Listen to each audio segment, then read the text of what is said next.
আসসালামু আলাইকুম। আপনারা সবাই কেমন আছেন? আলহামদুলিল্লাহ আমি আপনাদের সবার দোয়ায় অনেক ভালো আছি।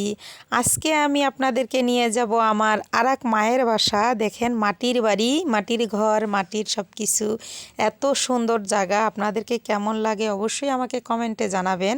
আমার এই মায়ের বাসা কেমন লাগলো। আপনারা তো জানেনই যে অনেকেই কমেন্টে করবেন যে আপু আপনার তো বাবার বাসা আমরা দেখছি। তো এটা আবার এটা আমার আরেক মায়ের বাসা, যেখানে গেলে আমি এতটাই ভালোবাসা পাই যতটা আমি রংপুরে গেলে পাই, এখানেও আমি সেরকমই ভালোবাসা পাই। এটা আমার আরেক বাবা মার বাসা। এই মানুষগুলো এত ভালো, এই মানুষগুলার বাড়িঘর যেমন দেখতেছেন মাটির বাড়ি মাটির ঘর, সেমন আমার এই মানুষগুলোও মাটির মানুষ। এত ভালোবাসা, এত ভালোবাসা। তারা গরিব হইতে পারে কিন্তু তাদের ভালোবাসা অনেক। এই যে আমি গেছি তো তারা আমার জন্য ভাপা পিঠা বানাচ্ছে। যাওয়ার সঙ্গে সঙ্গেই তারা আয়োজন করছে। তবে দিনাজপুরের ঐতিহ্য কিন্তু ভাপা পিঠা। এই দেখেন আমার মায়ের বাসায় একটা কুত্তা, এটা কিন্তু পোষা কুত্তা, ওদের বাসায় থাকে।